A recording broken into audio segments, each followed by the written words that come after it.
Avec Hervé Gattegno, nous parlons de ce qui s'est passé en Corse. Nous revenons sur tout ça. Bonjour. Après plusieurs jours. Bonjour Hervé. J'avais un retour dans mon oreillette, c'est pour ça que j'étais un peu perdu. Mon cher Hervé, vous voulez revenir après la tension. Maintenant, ça c'est un peu apaisé. En Corse, vous voulez revenir sur ce qui s'est passé, sur les violences envers les pompiers, sur les slogans racistes et qui ont été entendus à Ajaccio. Vous dites Manuel Valls est obsédé par l'unité nationale, sauf en Corse. C'est-à-dire que vous accusez le Premier ministre de laxisme en Corse. Écoutez, je trouve Manuel Valls particulièrement prudent, en tout cas dans cette affaire. Lui qu'on a l'habitude de voir. C'est vrai que le gouvernement n'a rien dit sur la Corse. Bien sûr, Manuel Valls qu'on a l'habitude de voir si présent et si tranchant pour invoquer la République et l'État de droit très souvent et à tout propos. Le voilà quand même plutôt absent pour réagir à des violences qui sont indignes et révoltantes et qui ont été commises, jusqu'à plus ample informé, sur le territoire français, puisque la Corse, c'est le territoire français.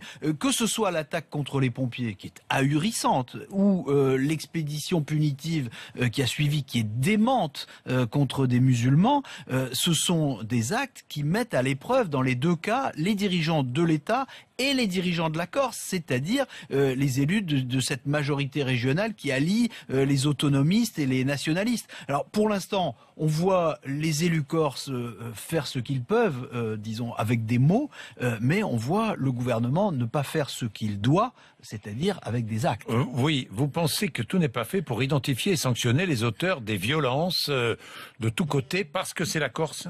Mais personne ne peut penser le contraire en réalité.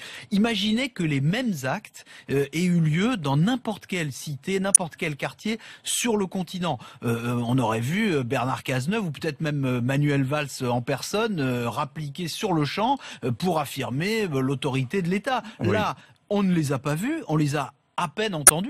Manuel Valls a fait un tweet et il est clair que tout a été fait en réalité pour éviter que la situation ne s'envenime et qu'elle aille éventuellement jusqu'à des émeutes ou jusqu'à des violences plus grandes encore. Du coup, ce qu'on peut constater, c'est que l'enquête va moins vite et moins fort que par exemple avec les syndicalistes d'Air France, pour prendre un exemple assez récent, et personne n'a pensé non plus à mettre des agitateurs en résidence surveillée, comme on l'a fait avec certains écologistes avant la COP21. Après tout, il faut rappeler que l'état d'urgence est censé s'appliquer en Corse aussi. On ne l'a pas beaucoup vu.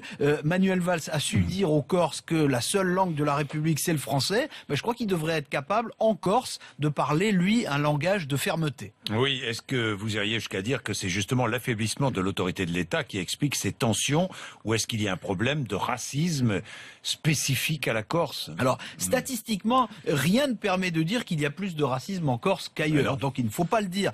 En revanche, il est certain que c'est une région, la Corse, où le respect de l'État est à géométrie variable. Ça vaut pour les élites comme pour la population, et tous les gouvernements, de droite comme de gauche, en sont assez largement responsables, parce qu'ils ont souvent pactisé avec les nationalistes, qui avaient eux-mêmes souvent partie liée avec le terrorisme et avec le banditisme. Ça peut expliquer en effet que les valeurs républicaines aient moins de poids en Corse qu'ailleurs, et que par conséquent certains discours de haine et de xénophobie sont tenus en Corse à voix haute, quoi qu'en disent les élus corses. Vous savez, en Corse comme ailleurs, le nationalisme, c'est toujours le rejet de l'autre. Oui, mais les nouveaux dirigeants qui sont nationalistes ou autonomistes soulignent que la Corse, et c'est vrai, a toujours été une terre d'accueil et qu'elle doit le rester. Vous leur donnez raison ? Oui, en tout cas, ils ont raison de le dire. Oui, mais c'est quand même un paradoxe de se dire ouvert aux étrangers quand on s'est montré aussi hostile à la France depuis aussi longtemps. Et c'est un autre paradoxe d'entendre les élus autonomistes et nationalistes corses exiger l'ordre alors qu'ils ont quand même très longtemps soutenu ceux qui posaient des bombes et qu'ils parlent encore aujourd'hui de prisonniers politiques. Bon, c'est là qu'on attend une réponse forte et claire du gouvernement et que cette réponse fait défaut. Mais c'est aussi aux Corses de réagir, et il faut le dire, on attend souvent des musulmans qu'ils condamnent les attentats commis au nom de l'islam par des fanatiques. Les habitants de la Corse ont souvent, trop souvent, été complaisants avec la violence. C'est à eux aussi de dire qu'ils n'acceptent plus cette violence, ou alors à se résoudre à vivre avec. Hervé Gattegno.